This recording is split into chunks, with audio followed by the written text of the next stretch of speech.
October 6th, 1983. British Columbia, Canada. 27-year-old Bernd Goericke and his 22-year-old fiancée, Andrea Scherpf, are found shot to death next to a remote road.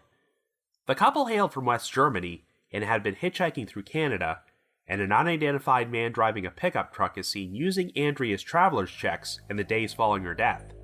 6 years later, a suspect named Andy Rose is charged with the crime based on testimony from a former friend who claimed she heard him confess to the murders. After 2 trials and 2 overturned convictions, the charges against Andy are dropped when DNA testing excludes him as the perpetrator, but no one else is ever charged with killing Bernd and Andrea. After that, the trail went cold.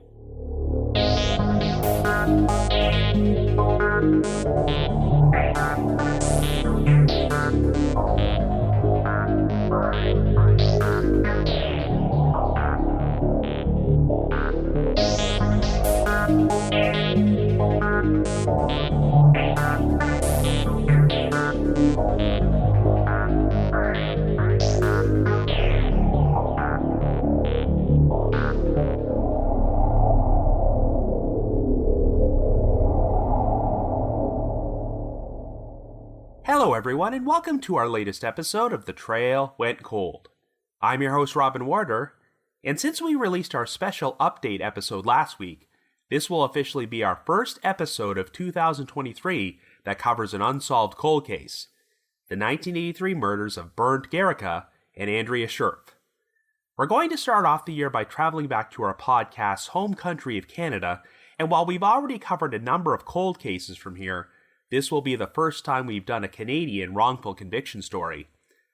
Our 2 victims were a German couple named Bernd Goericke and Andrea Scherpf, who had been taking a lengthy 2-month trip through Western Canada.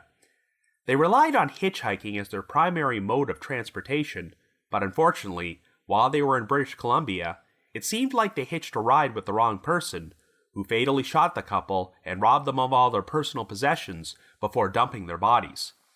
It would not be until 6 years later when police finally charged a suspect named Andy Rose, a Newfoundland resident who had been living and working in British Columbia at the time of the murders. The problem was that the only evidence against Andy was the testimony of a woman who claimed that he showed up at her trailer one night while covered in blood and made a drunken confession to the murders. Even though there were a number of logistical issues, which almost made it seem impossible that Andy could have committed this crime, he was found guilty by 2 separate juries at 2 separate trials. Andy was in the midst of going on trial for the 3rd time in 2001 when the prosecution decided to drop the murder charges against him, as DNA evidence from a pair of bloody jeans found near the murder scene did not match Andy. Thus far, no one else has ever been charged with this crime, and while the investigation did turn up a compelling alternate suspect who also allegedly confessed to the murders, the evidence does not really point towards him either. Since we are closing in on the 40th anniversary, I thought now would be a good time to cover this case on the podcast.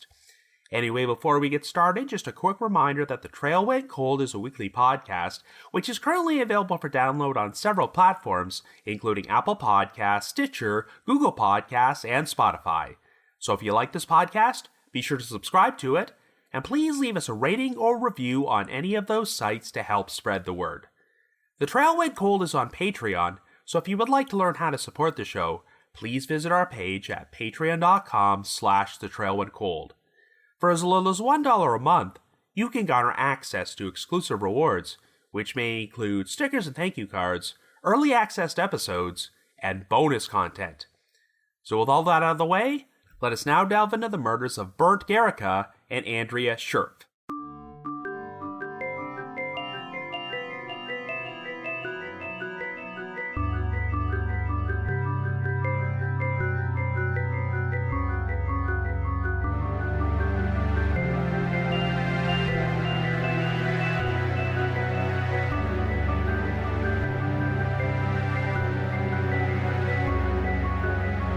Our story begins in British Columbia in 1983.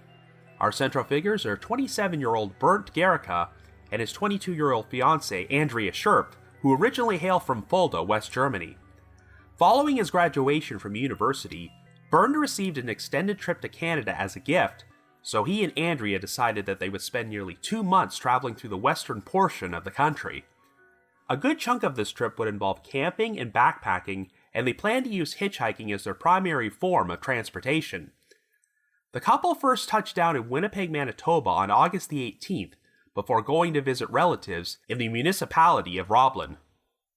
For the next several weeks, they proceeded to hitchhike their way through Saskatchewan, Alberta, and British Columbia, and when they arrived in the municipality of Port Hardy, they boarded a ferry which took them to the port city of Prince Rupert. From there, they proceeded to travel north and cross the border into Haines, Alaska, before continuing further up north to Whitehorse, the capital city in the Yukon Territory. At some point, Bernd and Andrea started heading back south into British Columbia, as they were scheduled to board a flight from Vancouver to Frankfurt, Germany on October the 7th. The last confirmed sighting of the couple took place on October the 3rd, as they were seen hitchhiking in Dawson Creek, nearly 1,200 kilometers northeast of Vancouver, but unfortunately, they would not make their flight.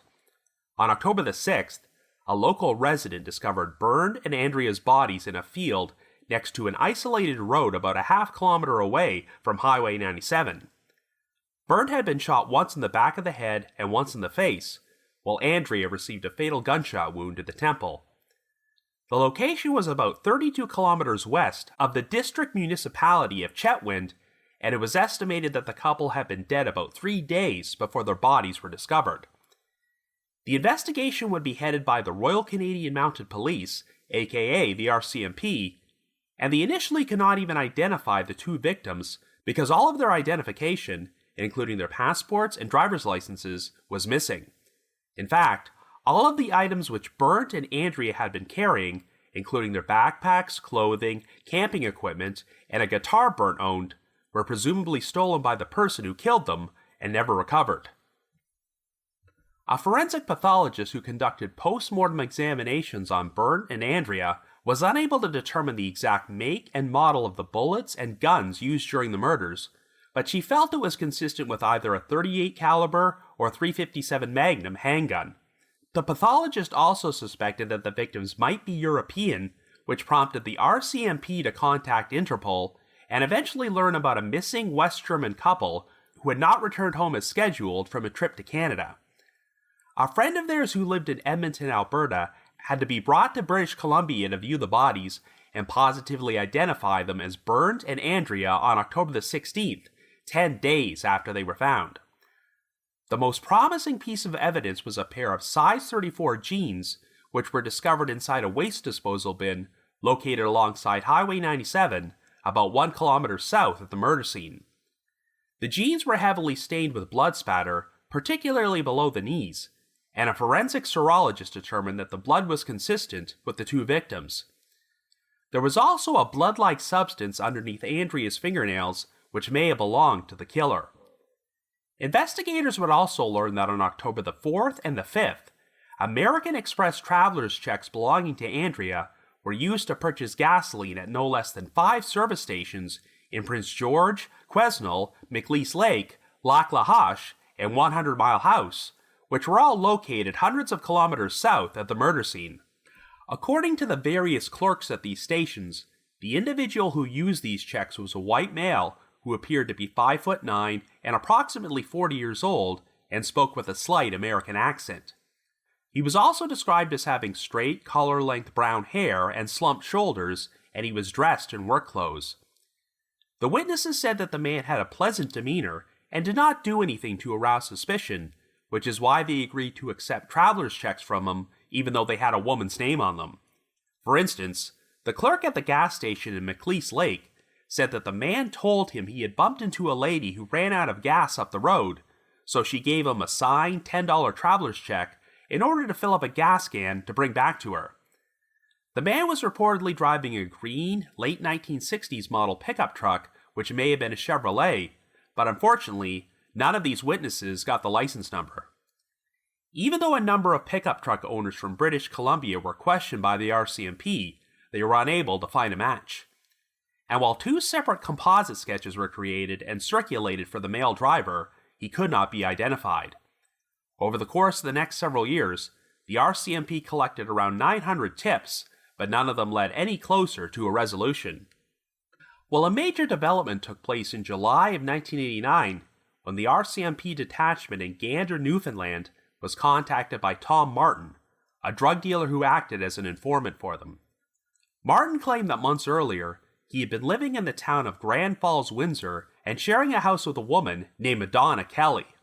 According to Martin, Madonna told him she knew the identity of the person responsible for the murders of 2 German tourists in British Columbia. The RCMP eventually brought in Madonna for questioning, and she recounted this story, confirming that she had been living in a rented trailer in Chetwynd, BC in 1983. At the time, Madonna was working at a sod farm and befriended another employee named Andy Rose. Like Madonna, Andy also hailed from Grand Falls, Windsor, Newfoundland, and was one of 13 siblings in his family. Throughout the years, Andy had worked and lived in a number of different places, including Toronto, Edmonton, and Thompson, Manitoba, and had one failed marriage under his belt. Even though Andy was described as being a nice guy when he was sober, he did have issues with alcohol and had become something of a drifter who had a hard time holding down steady employment. After arriving in Chetwynd in 1983, Andy lived with one of his brothers for a month and moved into a motel once he got a job at the sod farm. According to Madonna, during the early morning hours of October the 4th or 5th of that year, Andy suddenly showed up on the doorstep of her trailer while he was intoxicated. Madonna described him as wearing blood-stained jeans and having blood-stained hands, and she also said he appeared to have scratches under his eyes. Andy then told Madonna that he had murdered 2 German people by blowing their heads off and leaving their bodies by the side of the road. The female victim had apparently fought back and caused the scratches on Andy's face, which is why he wanted to borrow some makeup from Madonna in order to help cover them up. Since there was a full moon that night, Madonna also described Andy as quote-unquote howling like a werewolf when he shared his story. She claimed that Andy threatened to kill her and her infant son if she ever told anyone about what he did, which is why she remained silent for nearly 6 years. Madonna then left Chetwynd and moved back to Newfoundland only weeks after this incident took place. Well, it turned out that Andy had left Chetwynd around the same time Madonna did and traveled to the town of Courtenay to look for work before he relocated to Edmonton and got a job moving furniture for U-Haul. By 1989, Andy was 40 years old and had finally achieved a bit of stability in his life as he had spent the past 3 years living and working in Sundance, Manitoba. In fact, on August the 28th, while the RCMP were building a case against him, Andy's common-law wife gave birth to their first son. Even though Andy had once been arrested for public intoxication and spent the night in a drunk tank, he had no serious criminal record or history of violence, but the RCMP still felt he was worth pursuing as a suspect. On September the 7th, just 10 days after Andy's child was born, the RCMP requested that Madonna phone him in Sundance while they secretly recorded the conversation. Their call lasted for about an hour, but when Madonna brought up Andy's alleged murder confession from 1983, he completely denied that the incident occurred or that he had ever killed anybody. During the call, Andy did provide a potential alternate explanation for Madonna's story, as he acknowledged getting into a bar fight in Chetwynd during that time period in which he was punched in the nose and wound up bleeding all over his clothing. Andy recalled that there was a full moon on that particular night, so if he had shown up to Madonna's trailer after the fight, perhaps this was the incident she recalled. Andy also maintained that he did not even own a gun or a car while he was living in Chetwynd and would not have had the means to acquire them. He told Madonna, quote, "I couldn't even buy my own breakfast. I drank every cent I had, didn't I?" End quote. Regardless, even though Andy did not make a confession or reveal anything incriminating during the recorded phone call, the RCMP still believed that Madonna's story was strong enough evidence to charge him with Bernd and Andrea's murders. Andy was quickly arrested in Sundance and eventually extradited to British Columbia to stand trial for the crime. The trial would take place at British Columbia Supreme Court in Prince George in March of 1991, and Andy's defense team would attempt to poke holes in the Crown's case against him.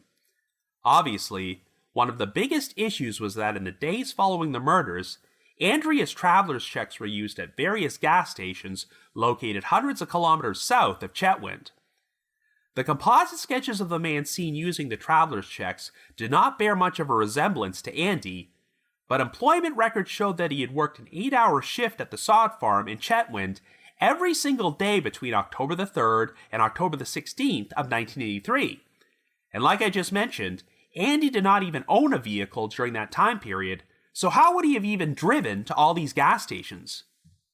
There was also no physical evidence linking Andy to the murders, and even though he did wear size 34 jeans back in 1983, there was nothing to conclusively prove that the blood-stained size 34 jeans found in the trash bin near the murder scene actually belonged to him. While Madonna had described Andy as wearing blood-stained jeans while confessing to the murders outside her trailer, the trash bin was located only about 1 kilometer south of the crime scene. So there was some question about why Andy would have traveled over 30 kilometers to Chetwynd while wearing the bloody jeans, and then made another 30-kilometer trip back to that particular trash bin in order to get rid of them. Another potential hole in Madonna's story was her description of Andy howling like a werewolf at the full moon, as records show that there was actually a crescent moon in the night sky during early October of 1983, and the full moon did not appear until 2 weeks after the murders. Regardless, even though Andy took the witness stand to testify in his own defense at his trial, the jury still found Madonna's testimony to be more credible. On March the 8th, they wound up finding Andy guilty on 2 counts of second-degree murder, and he received a sentence of life imprisonment with no possibility of parole for 15 years. Andy was sent to the Matsky Institution in Abbotsford, but his defense team immediately appealed his conviction. Just under 2 years later, on November the 12th, 1992, the British Columbia Court of Appeal ruled that Andy was entitled to a new trial, as they believed that the original trial judge had given inadequate instructions to the jury about the burden of proof and reasonable doubt. During the ruling, the 3 justices wrote, quote, "Experience tells us that while very few innocent persons are convicted, it does happen." Andy would return to British Columbia Supreme Court in Prince George for his second trial in April of 1994, and once again, the only real evidence against him was the testimony of Madonna Kelly, who continued to maintain that Andy had confessed to her about his involvement in the murders. And yet again, even though the defense attempted to poke holes in Madonna's story, the jury still seemed to think she was a believable witness. On April the 26th, Andy was found guilty on 2 counts of second-degree murder for the second time. When sentencing took place, Andy told the court, quote, "I didn't kill those people. I don't know what else I can say. There is no evidence. I didn't kill them." End quote. He received the same sentence of life imprisonment with no possibility of parole for 15 years and was sent back to prison. Andy's defense team appealed his conviction, alleging that the trial judge had once again misdirected the jury and there were too many inconsistencies in Madonna's testimony. On February the 14th, 1996, the BC Court of Appeal announced that they had originally been planning to dismiss the appeal on these grounds, but were now going to reserve judgment. While DNA profiling in criminal investigations was still a relatively new thing when Andy was first charged with the murders in 1989, the defense was hoping to perform DNA testing on the blood-stained jeans, as well as Andrea's fingernail clippings, which had traces of blood on them. The Court of Appeal ordered the Crown to release these exhibits for testing, and Andy even agreed to provide the RCMP with a blood sample so his DNA could be compared with the evidence. The results would later show no trace of Andy's DNA on the jeans or the fingernail clippings, though it was determined that the blood under Andrea's nails was likely her own, and may not have been the result of her scratching her killer. However, a surprising new development would occur in September of 1997, when the RCMP was contacted by the police in Puyallup, Washington, who shared information about a potential alternate suspect named Vance Hill. Hill originally hailed from California, but moved to Canada in 1967 and eventually settled in Prince George. Vance and his wife, Willadine Hill, had 3 children together while he worked in construction, but he also struggled with chronic alcoholism. In April of 1983, the Hills separated, and Willadine decided to move back to California with their children, while Vance remained in Prince George. On October the 21st of that year, 3.5 weeks after the murders, Hill was arrested by the RCMP on 2 charges of obtaining lodging by false pretenses. After a brief stint in jail, Hill decided to leave the country and return to California so he could move into a new place that was closer to his family. In January of 1984, Vance supposedly confessed to Willadine that he was responsible for murdering a male and female hitchhiker he had met at a bar in Chetwynd. He claimed that the couple had asked him for a ride in his pickup truck, but while they were driving, Vance began to harass the woman. When her male companion began to protest, Vance stopped the truck and both men climbed out. They proceeded to have a heated confrontation until Vance reached into his truck, pulled out a rifle, and fatally shot the man. The woman started screaming, and when she refused to shut up, Vance shot her as well, before dumping both victims' bodies by the side of the road. At the time, Willadine apparently did not believe her husband's story, and thought it was nothing more than one of his quote-unquote drunken fantasies. But shortly thereafter, Willadine found a suicide note Vance had written inside her garage in which he expressed his intention to kill himself because he didn't want to go to jail. Since Vance did not actually go through with ending his life, Willadine never told him that she found his note. However, on July the 28th, 1985, which happened to be Vance's 57th birthday, he finally did decide to kill himself by a self-inflicted gunshot wound. Vance did leave behind 2 more suicide notes, one for his wife and the other for his landlord, but neither of them made any mention of the murders. It was not until 1997 when Willadine told her nephew about her late husband's alleged murder confession, and he decided to share this information with the Puyallup Police Department. Once they contacted the RCMP about this, Willadine was brought in to be formally questioned, and she confirmed the story. On the basis of this new information, Andy's defense team filed an application to adduce fresh evidence, and in June of 1998, the BC Court of Appeal ruled that this was enough grounds to overturn Andy's conviction for the second time, and he was awarded a new trial. Andy was subsequently released from prison on bail and would move in with one of his brothers in Thompson, Manitoba, in order to await his third trial. But since the RCMP was concerned about whether or not the evidence against Andy would be strong enough to secure another conviction, they felt they might need to strengthen their case before the trial began. So in October of that year, they decided to launch a Mr. Big sting operation. If you're not familiar with the Mr. Big technique, I'll be sharing more details about it later on in this episode, but needless to say, it's considered to be one of the most controversial elements of the Canadian justice system. It usually involves undercover police officers posing as criminals who attempt to befriend and gain the trust of suspects in cold cases. They give off the impression that they want the suspect to join their criminal organization and get paid good money to perform jobs for them, but only if they disclose their full criminal history. Of course, this is often used as a ruse for the suspect to make a full confession to the crime they are believed to have committed, and if the undercover officers manage to secretly record or videotape this confession, this can be the one final piece of evidence required for them to make an arrest. Following his release from prison, one of the conditions of Andy's bail was that he was required to sign in at the RCMP headquarters in Thompson, and while there one day, he was approached by a man calling himself Fred. Fred claimed that he was an ex-convict, and he quickly befriended Andy and developed a close relationship with him. But in actuality, Fred was an undercover RCMP officer, and the whole endeavor was a Mr. Big sting operation. The operation would last over 8 months, as Fred made Andy believe that he was part of a criminal organization which would pay him substantial amounts of money to assist them with illegal activities. On July the 16th, 1999, Fred brought Andy to a hotel suite in Winnipeg in order to meet a man named Al, who was the alleged head of this organization, aka Mr. Big. But of course, Al was an undercover RCMP officer, and over the course of 2 days, all of his conversations with Andy in the suite were secretly videotaped. Al told Andy that he was aware of his upcoming murder trial, but warned him that the police were pressuring Willadine Hill to recant her story, which meant there was a major risk that Andy might get convicted again. However, Al assured Andy that his organization had the influence to alter the evidence against him, and guaranteed that he would never even have to go on trial again. But Al said that he could only offer this assistance if Andy officially became a member of their gang, which meant he had to come clean and disclose the full details about the murders he had committed.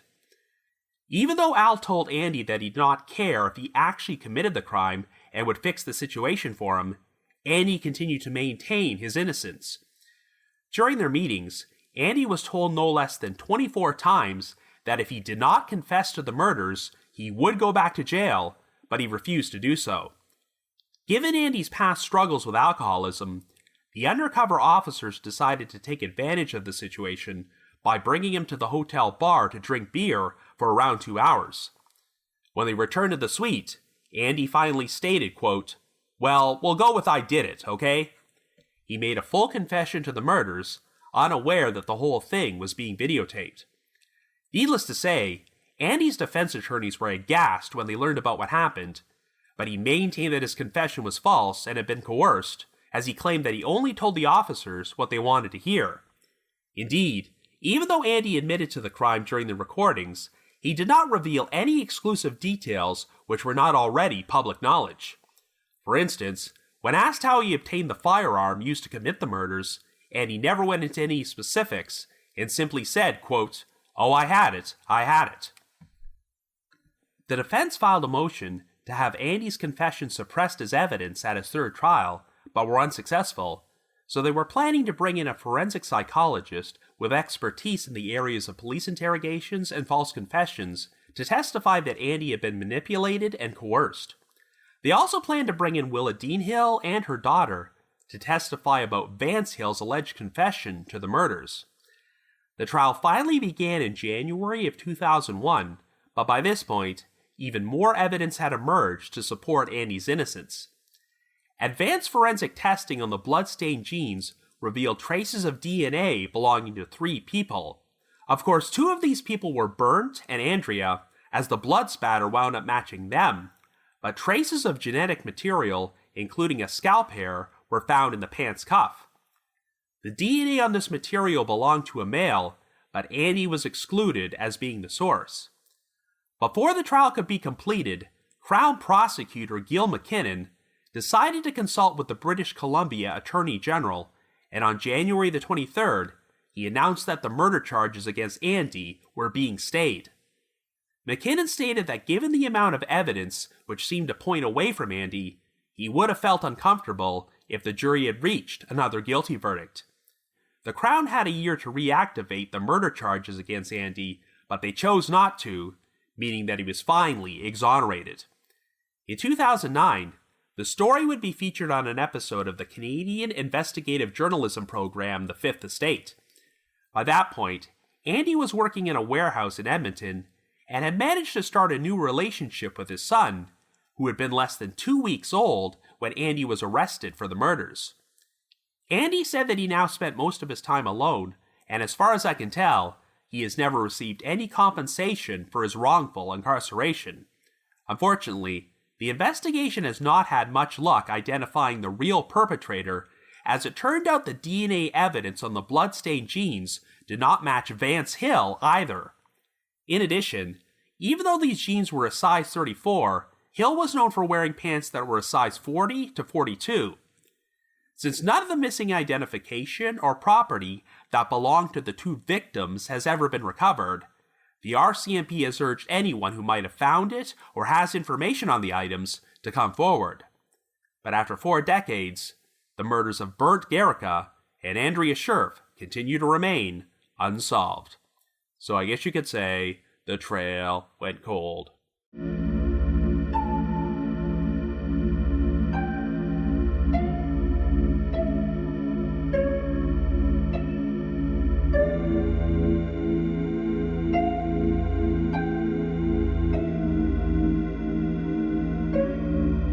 So like I mentioned in the intro, even though we've covered a number of Canadian cold cases on The Trail Went Cold, this is our first full-fledged wrongful conviction story in which the crime itself has never been conclusively solved. While wrongful convictions are nowhere near as prominent in Canada as they are in the United States, our country still does have serious issues with them, and this story is definitely an example of the Canadian justice system gone horribly wrong. Quite frankly, the Crown's case against Andy Rose for the murders of Bernd Goericke and Andrea Scherpf might be one of the weakest cases I've ever seen which resulted in a guilty verdict. And the fact that two separate juries at two separate trials felt that the evidence against Andy was strong enough to convict him beyond a reasonable doubt is pretty terrifying. On both occasions, all the prosecution really had was Madonna Kelly's testimony that Andy showed up at her door one night covered in blood and confessed to the murders. And that's literally it. There was no real evidence to corroborate Madonna's story, but there were a number of holes in it, as well as several logistical issues, which made it seem impossible that Andy could have committed this crime. There's also the fact that Madonna never came forward and told the police about this so-called murder confession, as they did not hear about it until nearly 6 years after the fact. You might be wondering how two juries were able to overlook the considerable logistical holes in Madonna's story, but she was apparently a very convincing witness who had a history of making false stories sound believable. While describing Madonna's testimony on the aforementioned Fifth Estate episode, Andy's sister, Anne Collette, stated, quote, "She looked like the Virgin Mary on the stand, but she's no Virgin Mary," end quote. The Fifth Estate was hoping to have Madonna appear on their episode, but she refused to do an interview unless they paid her $30,000. Needless to say, the show declined her offer, so we may never know her reasoning for doing what she did. But personally, I have to wonder if the whole thing may have been a lie, which wound up escalating out of control. Remember, Madonna did not voluntarily come forward and share this story with the police on her own accord. The only reason they even found out about it was because she just happened to share the story with Tom Martin, a drug informant who decided to pass it along to them. Andy has acknowledged that there may have been one incident where he showed up to Madonna's trailer in the middle of the night while he was drunk and had blood on his clothing because he got into a bar fight.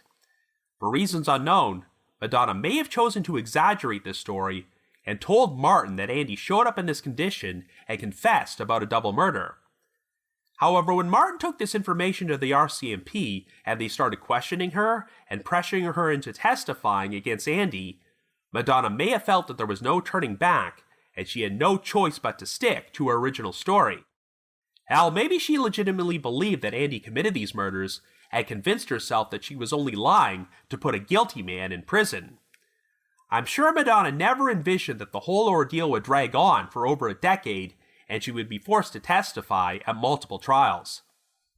It's very unfortunate for Andy that DNA profiling was still in its infancy back in 1989, because if they had been able to perform testing on the bloody genes right at the outset, he may never have been taken to trial.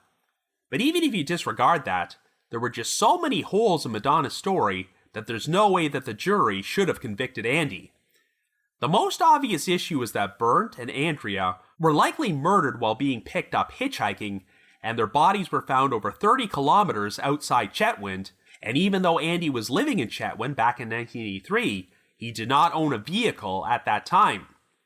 It sounds like he was living a pretty nomadic lifestyle, just bouncing around from place to place and taking whatever work he could get, and any money he earned would go right towards his drinking. Even if Andy managed to borrow someone else's vehicle, there's still a major discrepancy with the fact that Madonna described him as wearing blood-stained jeans when he showed up outside her trailer, yet those jeans were found in a trash bin over 30 kilometers away. It makes zero sense for a guy who committed a double murder to wear the incriminating evidence around in public and then decide to travel all the way back to the murder scene to get rid of it when they do not even own a vehicle. And while we're on the subject of Andy driving great distances, I really don't know how anyone could have legitimately felt he committed this crime when Andrea's traveler's checks were used at numerous gas stations located hundreds of kilometers away in the days following the murders. Putting aside Andy having no mode of transportation, employment records showed that he was working in Chetwynd on the day those traveler's checks were used, so how could investigators possibly explain that away? It sounds like the Crown tried to account for this at Andy's trials by acknowledging that someone else did use those checks, though I'm not entirely sure what the rationale was. Were we supposed to believe that Andy committed the murders and then inexplicably gave the traveler's checks to someone else? Or, by pure coincidence, did another individual just happen to stumble upon Andrea's body and steal the checks? There's also the fact that both Bernd and Andrea had a number of possessions on them which were never recovered, such as camping equipment and a guitar. For someone who is perpetually broke, it's surprising that Andy wouldn't have attempted to steal these items, and there's no record of him ever having attempted to sell them. So before we start talking about alternate suspects, I suppose we should address the notorious Mr. Big sting operation, which could have conceivably led to Andy being convicted for the third time. I've already mentioned that the Mr. Big technique is one of the most controversial elements of the Canadian justice system, so much so that it is actually prohibited in criminal investigations in a number of other countries, including the United States and Great Britain. The whole thing was originally developed by the RCMP and has been used in hundreds of cases, and I will acknowledge that it has led to the successful conviction of a number of guilty suspects. But since the Mr. Big technique is often considered to be a last resort, which is used to close unsolved cases where the evidence isn't particularly strong, even the most successful examples may wind up being surrounded with controversy.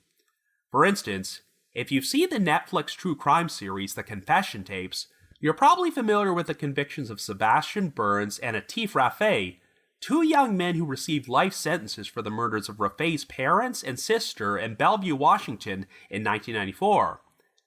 Even though Burns and Rafay were Canadian citizens who lived in Vancouver, they wound up being charged with the murders after the RCMP launched a Mr. Big sting operation in which undercover officers secretly recorded both suspects confessing about their involvement in the crime. Of course, they've always maintained that their so-called confessions were false, and even though the Netflix series tried to present a case for Burns and Rafay being wrongly convicted, I personally believe that they are guilty of this crime. But even so, I can understand why there has always been debate about the legalities of their convictions, because the crime technically took place on American soil, and the arrests were made possible by a Canadian sting operation built around a technique that American law enforcement are forbidden to use. One case which was a major turning point in this whole controversy was the murder conviction of Nelson Hart, who was charged with drowning his twin 3-year-old daughters, Karen and Krista, in 2002. Once again, Hart's arrest was made possible following a videotaped confession he made to an undercover RCMP officer during a Mr. Big sting operation. When Hart's attorneys appealed his conviction and argued that his confession should not have been admissible, the Newfoundland and Labrador Supreme Court of Appeal agreed and ruled that Hart was entitled to a new trial. The case wound up making it all the way to the Supreme Court of Canada, and in July of 2014, they released a ruling in which they expressed their concern that all confessions obtained through the Mr. Big technique were, quote-unquote, presumptively inadmissible. The ruling stated, quote, "The Crown must establish on a balance of probabilities that the probative value outweighs its prejudicial effect. If the probative value does not outweigh its prejudicial effect, then the statement will be excluded," end quote. Now, I'm sure we could spend several podcast episodes debating the ethics of the Mr. Big technique and the guilt or innocence of the suspects who have been convicted by it.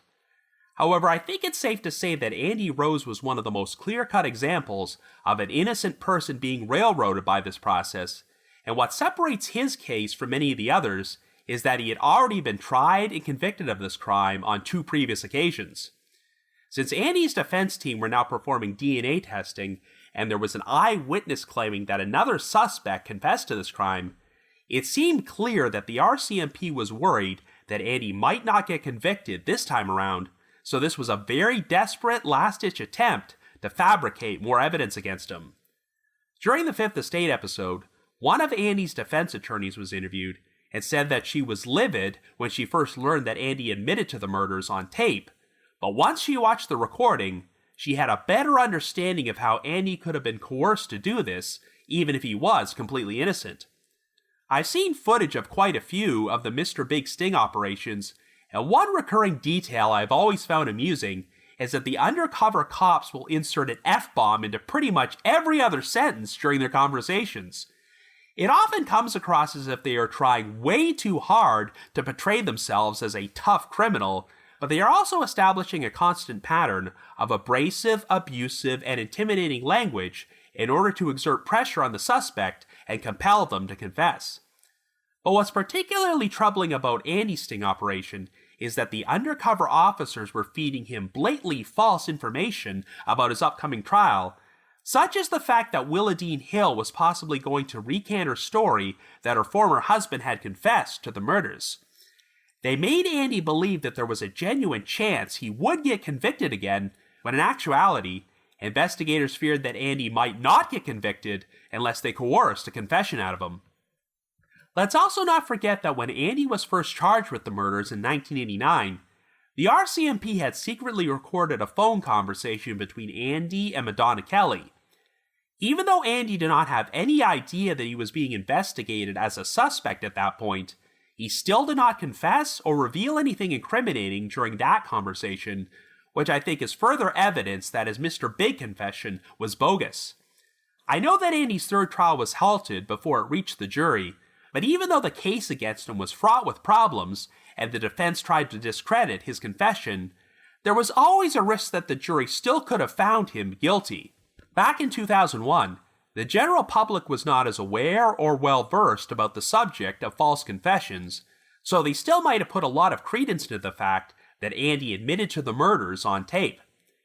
However, I do have to credit Crown Prosecutor Gil McKinnon for not letting things get to that point and staying the murder charges against Andy after he learned that all the DNA evidence excluded him.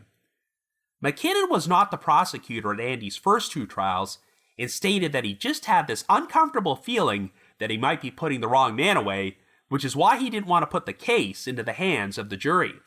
Believe me, I've seen enough wrongful conviction cases to know that it can usually be difficult, if not outright impossible, to get a prosecuting attorney to admit to a mistake like this and drop the charges against a defendant, even if the evidence overwhelmingly points to them being innocent.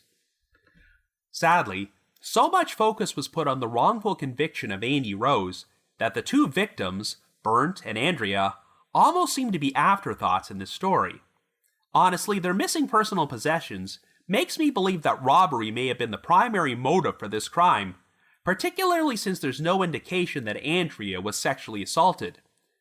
The usage of the traveler's checks gives off the impression that the killer may not have been from the area where the murders took place and was just passing through, so Bernd and Andrea were just in the wrong place at the wrong time. We do know that the perpetrator was traveling south through British Columbia when they used the traveler's checks, so for all we know, they could have been heading towards the US border and eventually drove into Washington state. After all, the RCMP performed a check on all pickup trucks in British Columbia, which matched the description of the truck the killer drove and came up empty, and the witnesses who interacted with this man described him as having a slight American accent, so perhaps he was not even Canadian. It sounds like the last reported sighting of Bernd and Andrea took place in Dawson Creek, which is about 130 kilometers from where their bodies were found, so we have no idea if they first crossed paths with their killer there or at another location. I've covered so many cases on this podcast from several decades ago in which victims went missing or were murdered while hitchhiking, and I'll once again reiterate that it was just a much different time. It's pretty remarkable to look at the timeline of Bernd and Andrea's nearly 2-month trek through Canada and realize that they literally traveled thousands of kilometers through multiple provinces and at least one American state, and their primary mode of transportation was hitchhiking. This story is a bit reminiscent of another case I covered on episode number 212 of The Trail Went Cold about the murders of Marie Lilienberg and Maria Velen, two Swedish nationals who were killed while hitchhiking through California. And eerily enough, that crime took place in July of 1983, less than 3 months before this one. That's not to say that the same killer was responsible for these crimes, but in both cases, the original media coverage put a heavy emphasis on the cultural differences between Europe and North America, as hitchhiking was considered to be a safer form of transportation in the victims' host countries at that time, which is why they had no qualms about doing so when they traveled overseas. And speaking of the world being a much different place back in 1983, the man who murdered Bernd and Andrea sounds like an incredibly lucky individual because they managed to get away with using a traveler's check with a woman's signature on it no less than 5 times, and none of the witnesses who saw him or his pickup truck managed to take down the license number. Now, what's interesting is that if you watch the Fifth Estate episode, they showcase 2 separate composite sketches of what appear to be 2 separate men. However, it's not entirely clear to me if 2 men were actually seen together cashing these checks, or if the descriptions provided by the different attendants from the different service stations were so divergent that the authorities created 2 separate sketches. Honestly, given that it would have been difficult for one killer to control both victims, it would not surprise me if more than one man was involved in this crime. But whoever the perpetrator or perpetrators might have been, it sounds like they completely disappeared off the radar after the last traveler's check was used. So for years, it sounded like the most promising alternate suspect was Vance Hill, but since the DNA evidence on the bloody jeans did not match him either, it sounds like the authorities no longer believe he was involved. The ironic thing is that the evidence against Hill was pretty much exactly the same as the evidence used to convict Andy, as all we had was the claims from his former wife, who said that he once made a drunken confession to the murders. And in both these cases, the female witness never came forward with this information, as they only shared their story with another person who then decided to contact the police years after the fact. The key difference is that since Vance Hill died back in 1985, he never got to refute any of the allegations his wife made against him. Hill had been living in British Columbia for 16 years, and then just suddenly decided to relocate to the United States in the weeks following the murders, shortly after he was arrested by the RCMP and served time in jail on an unrelated charge. That might look very suspicious on the surface, but given that Hill's wife and children had decided to return to California, you can understand him wanting to move there to be closer to them. Even if you discount the DNA evidence, there are still a number of holes in the theory that Hill was the killer. Willadine Hill said that her husband told her he had picked up a male and female hitchhiker at a bar in Chetwynd, but the problem is that Vance was living in Prince George at that time, which is 300 kilometers south, so what would he be doing in Chetwynd to begin with? During her statement to the RCMP, Willadine specifically said that the hitchhikers asked Vance for a ride to Dawson Creek. While the last confirmed sighting of Bernd and Andrea took place in Dawson Creek, it's located 100 kilometers east of Chetwynd, whereas their bodies were found 30 kilometers west in the opposite direction. So it makes no sense for the couple to want to ride to Dawson Creek, particularly when they were heading south towards Vancouver in order to catch a flight home days later. Investigators did acknowledge that even though Willadine got the time period and locations of the murders correct during her statement, she also shared a number of details which were inaccurate, though, to be fair, she was only passing along a story she had supposedly heard from her husband 13 years earlier. It sounds like Hill was driving a pickup truck when he lived in British Columbia in 1983, though it's unclear if it was a late 1960s Chevrolet-style model which matched the description of the killer's truck.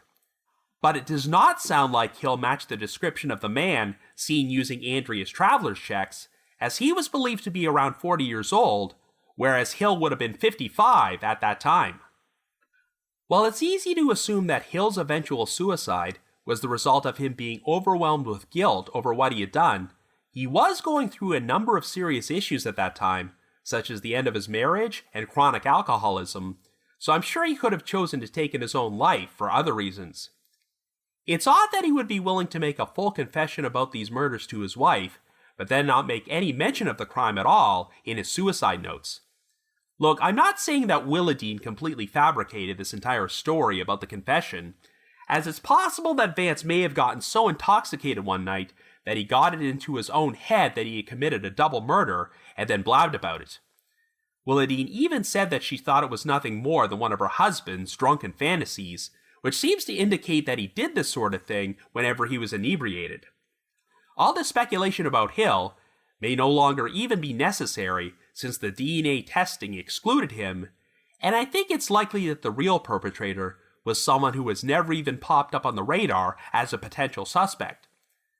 The good news is that the authorities do have DNA on the bloodstained genes that belongs to the killer, so there's always the chance that genetic genealogy could identify him. In fact, 2 years ago, this exact scenario took place in another infamous wrongful conviction case from Canada, and that was the 1984 murder of 9-year-old Christine Jessup. An innocent man named Guy Paul Morin wound up being wrongly convicted for the crime until he was exonerated by DNA testing, and in October of 2020, it was announced that genetic genealogy had linked DNA evidence from the victim's underwear to another suspect named Calvin Hoover. Even though Hoover had died in 2015, this proved beyond a shadow of a doubt that he was the killer, so the case could be officially closed. The same thing may very well happen in this case someday, as genetic genealogy can make it possible to positively identify Bernd and Andrea's killer, even if they are already deceased. So until this case can be solved, it will continue to remain a tragic situation for everyone involved. Andy Rose is currently 74 years old, and even though he has been free for 2 decades, I'm not sure if he was ever compensated for his wrongful incarceration. Even though he always lived a fairly difficult life, it sounds like things were going fairly well for him in 1989, since he had a stable job, a stable relationship, and had just welcomed his first child into the world. But then his entire existence was yanked away from him when he was charged with 2 murders he didn't commit. If this hadn't happened, who knows how Andy's life would have ultimately gone, but I hope he has found some semblance of peace. As for the families of Bernd and Andrea, the whole situation must have been an absolute nightmare, as I'm sure it's the most helpless feeling in the world to have your loved ones become the victims of an unsolved crime in a foreign country thousands of miles away. It must be particularly difficult to believe that the responsible party was convicted of this crime, only to find out years after the fact that it was the wrong person all along, and that the real perpetrator got away with it. And this is why the victims' families deserve a conclusive resolution. So if you happen to have any information about the murders of Bernd Goericke and Andrea Scherpf, please contact the Chetwynd branch of the RCMP at 250-788-9221. That's 250-788-9221. Or you can call the Canadian Crime Stoppers tip line at 1-800-222-8477. That's 1-800-222-8477. But if you just have your own thoughts about what happened, feel free to send me an email to robin.warder@icloud.com. That's robin.warder@icloud.com. Now the reminder that The Trail Went Cold is on Patreon, so please visit patreon.com/thetrailwentcold to learn how you can support our podcast and become eligible for some pretty neat rewards. This past month, we released a holiday-themed bonus episode about the disappearance of 5-year-old Melissa Brannon, who once vanished from a Christmas party, and even though a suspect was charged and convicted of her abduction, he has never been charged with murder, and she is still missing to this day. I've also dropped an exclusive bonus episode from my spin-off podcast, The Path Went Chilly, in which myself and my 2 co-hosts, Jules and Ashley, discuss an unusual case from Great Britain, the unexplained 2014 death of Alan Geel. And for our patrons in Tier 3, I've recorded another new audio commentary track, which can be played over a classic episode of Unsolved Mysteries.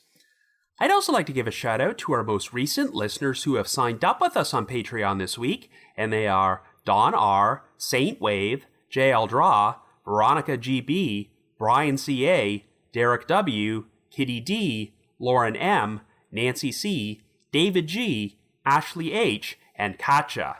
Thank you all so much for your support. I also just wanted to mention that The Trail Went Cold will be in attendance at 2 separate CrimeCon events that are taking place in 2023. The first one is CrimeCon UK, which is returning to London, and will be held at the Tower Bridge Leonardo Royal Hotel and Spa on June the 10th and 11th. And 2 months after that, I'll be attending the regular CrimeCon event, which will be held from September the 22nd to the 24th at the World Center Marriott in Orlando, Florida. Our podcast has a specialized promo code, which can be used to get a special 10% discount on tickets, and this time around, the same code is valid for both events.